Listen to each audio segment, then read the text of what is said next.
নদীর জল যেমন শান্ত, আবার তেমনই তার ভেতরে লুকিয়ে থাকে এক ভয়ঙ্কর ঘূর্ণি, ঠিক যেমন আমাদের ভাগ্য। এক রূপলী নদীর কোল ঘেঁষে গড়ে ওঠা এক ছোট্ট কুঁড়ে ঘরে বাস করত দুই বোন, রূপা আর নিপা। দুই বোনের মধ্যে ছিল অগাধ ভালোবাসা। মা বাবা বহু বছর আগেই এক কাল ঝড়ে তাদের একা ফেলে চলে গিয়েছিলেন। বড় বোন রূপা ছিল অত্যন্ত পরিশ্রমী ও ধৈর্যশীল। সে নদীর চরে তরমুজ আর সবজি চাষ করে যেটুকু আয় করত তা দিয়ে ছোট বোন নিপাকে খুব আদরে আগলে রাখত। নিপা ছিল চঞ্চল ও মেধাবী। রূপার একটাই স্বপ্ন ছিল, নিপা বড় হয়ে মানুষের মতো মানুষ হবে। তাই নিজের সব সুখ বিসর্জন দিয়ে সে নিপাকে শহরের এক বড় স্কুলে ভর্তি করিয়েছিল। অভাবের সংসার হলেও তাদের দিনগুলো ভালোবাসার টানে বেশ সুখেই কেটে যাচ্ছিল। কিন্তু মানুষের সুখ বোধহয় নিয়তির সহ্য হয় না। হঠাৎ করেই রূপার সবজি খেতে এক অদ্ভুত মোড়ক দেখা দিল। যতবার সে নতুন বীজ বোনে ততবারই চারাগুলো কুচকুচে কালো হয়ে পচে যায়। ঘরে এক মুঠো চালও অবশিষ্ট রইল না। 3 দিন ধরে দুই বোনের পেটে এক দানা অন্নও পড়েনি। নিপার ক্ষুধার্ত মুখ দেখে রূপার বুক ফেটে যাচ্ছিল। সে ঠিক করল, নিপাকে বাঁচানোর জন্য সে নদীর ওপারে যে গভীর ও নিষিদ্ধ অন্ধকার জঙ্গল আছে সেখানে গিয়ে বুনো ফল বা কাঠ সংগ্রহ করে বাজারে বিক্রি করবে। নিপা অনেক বারণ করা সত্ত্বেও রূপা এক বুক সাহস নিয়ে নৌকায় চেপে সেই রহস্যময় জঙ্গলের দিকে রওনা হলো। জঙ্গলে পা রাখতেই রূপার গা ছমছম করে উঠল। চারদিকের গাছপালাগুলো যেন অদ্ভুত এক নিস্তব্ধতায় মরে আছে।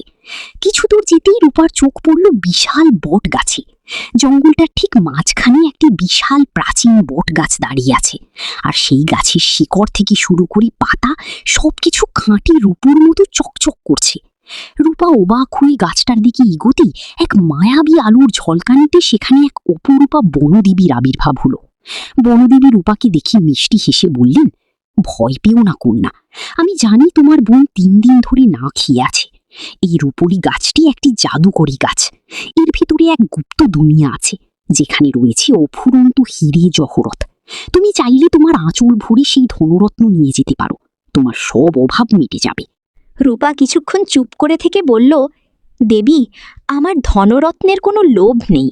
আমার ছোট বোনটা খিদের জ্বালায় ছটফট করছে। আমাকে শুধু কয়েকটা ফল বা খাওয়ার মতো কিছু দিন, যা দিয়ে আমি ওর পেট ভরাতে পারি। রূপার মুখে লোভহীন ও নিঃস্বার্থ ভালোবাসার কথা শুনে বনদেবীর চোখ দুটো অদ্ভুত এক লোভে চকচক করে উঠল।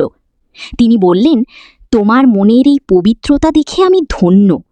তুমি গাছের কোটরে হাত দিয়ে ওই জাদুকরী রূপোর ফলটি পেরে নাও। ওটি জাদুকরের অমরত্বের ফল। ওটা নিয়ে তুমি তোমার বোনের কাছে ফিরে যাও। রূপা সরল বিশ্বাসে গাছের কোটরে হাত দিয়ে একটি ভারী রূপোর ফল পেরে নিল। কিন্তু ফলটি ছেঁড়ার সাথে সাথেই রূপা অনুভব করল তার চারপাশের বাতাস ভারী হয়ে আসছে। সে যখন ফলটি নিয়ে নদীর ঘাটে ফিরে এলো, দেখল তার নৌকাটি উধাও। ঠিক তখনই পেছন থেকে এক বুড়ি লাঠিতে ভর দিয়ে তার সামনে এসে দাঁড়ালো। বুড়ির চোখ দুটো ছিল অন্ধ, কিন্তু তার কণ্ঠস্বরে ছিল এক গভীর আরতি। বুড়ি বলল, সর্বনাশ করেছিস রে মেয়ে, যাকে তুই বনদেবী ভেবেছিস সে আসলেই রূপালী নদীর রূপ হরণকারী এক পিশাচী ডাইনি। আর তুই যে ফলটি এনেছিস সেটি এই নদীর রক্ষাকর্তা জলদেবতার প্রাণ ভ্রমরা। ডাইনি নিজে ওই ফল স্পর্শ করতে পারত না, কারণ তার মনে লোভ ছিল। তাই সে তোকে মায়াজালে ভুলিয়ে জলদেবতার প্রাণ চুরি করিয়েছে। আজ রাতে পূর্ণিমার জোয়ারে ডাইনি ওই ফলটি গ্রাস করে অমর হয়ে যাবে, আর এই রূপালী নদী চিরকালের জন্য শুকিয়ে মরুভূমি হয়ে যাবে। তোর বোন আর তুই তৃষ্ণায় মারা যাবি। রূপা বড় বিপদে পড়ল। একদিকে তার ক্ষুধার্ত বোন, অন্যদিকে পুরো নদীর বিনাশ। বুড়ি তখন রূপার হাতে একটি ছোট্ট মাটির পাত্র দিয়ে বলল, এই পাত্রে নদীর তলদেশের পবিত্র কাঁদা আছে।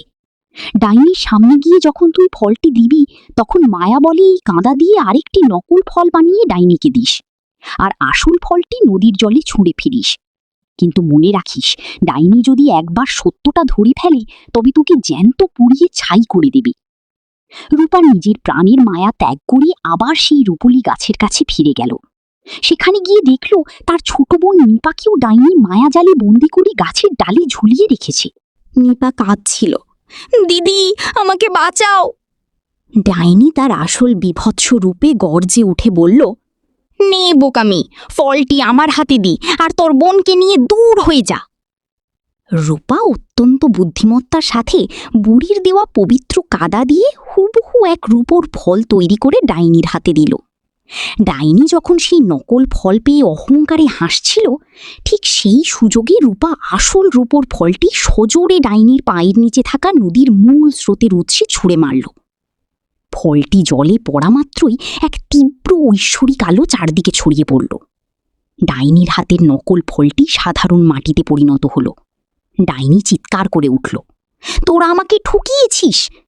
কিন্তু ততক্ষণে অনেক দেরি হয়ে গেছে। জলদেবতা মুক্ত হয়ে নদীর জল থেকে এক বিশাল তরঙ্গের সৃষ্টি করলেন। সেই পবিত্র জলের স্পর্শে ডাইনি তীব্র আর্তনাদ করতে করতে মুহূর্তের মধ্যে গলি ছাই হয়ে গেল। আর সেই ছাই বাতাসের সাথে উড়ে গিয়ে চিরকালের জন্য মিলিয়ে গেল।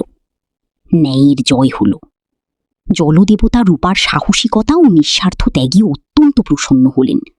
তিনি নিপার বন্দিদশা মুক্ত করলেন এবং রূপার দিকে তাকিয়ে বললেন, কন্যা, আজ তোমার জন্য এই রূপালী নদী এবং এখানকার সমস্ত জীবজগৎ রক্ষা পেল। তোমার এই ত্যাগ বৃথা যাবে না। জলদেবতার আশীর্বাদে রূপার সবজি ক্ষেত আবার সবুজ ফসলে ভরে উঠল এবং নদীর জল থেকে প্রচুর দামি মুক্ত এসে তাদের কুড়ি ঘরের উঠানে জমা হল। রূপা আর নিপা চোখের জল মুছে একে অপরকে জড়িয়ে ধরল। লোভী ডাইনির পাপের অবসান ঘটল আর দুই বোন সেই জাদুকরী সম্পদ দিয়ে গ্রামের দরিদ্র মানুষের পাশে দাঁড়ালো। নিপা পড়াশোনা করে অনেক বড় মানুষ হলো এবং তারা দুই বোন নদীর পাড়ে চিরকালের জন্য সুখে শান্তিতে বসবাস করতে লাগল। লোভ মানুষকে অন্ধ করে দেয় এবং সাময়িক সাফল্য আনলেও শেষ পর্যন্ত ধ্বংস ডেকে আনে। কিন্তু নিঃস্বার্থ ভালোবাসা, সততা ও বুদ্ধিমত্তার কাছে যত বড় অশুভ শক্তি হোক না কেন, তা পরাস্ত হতে বাধ্য।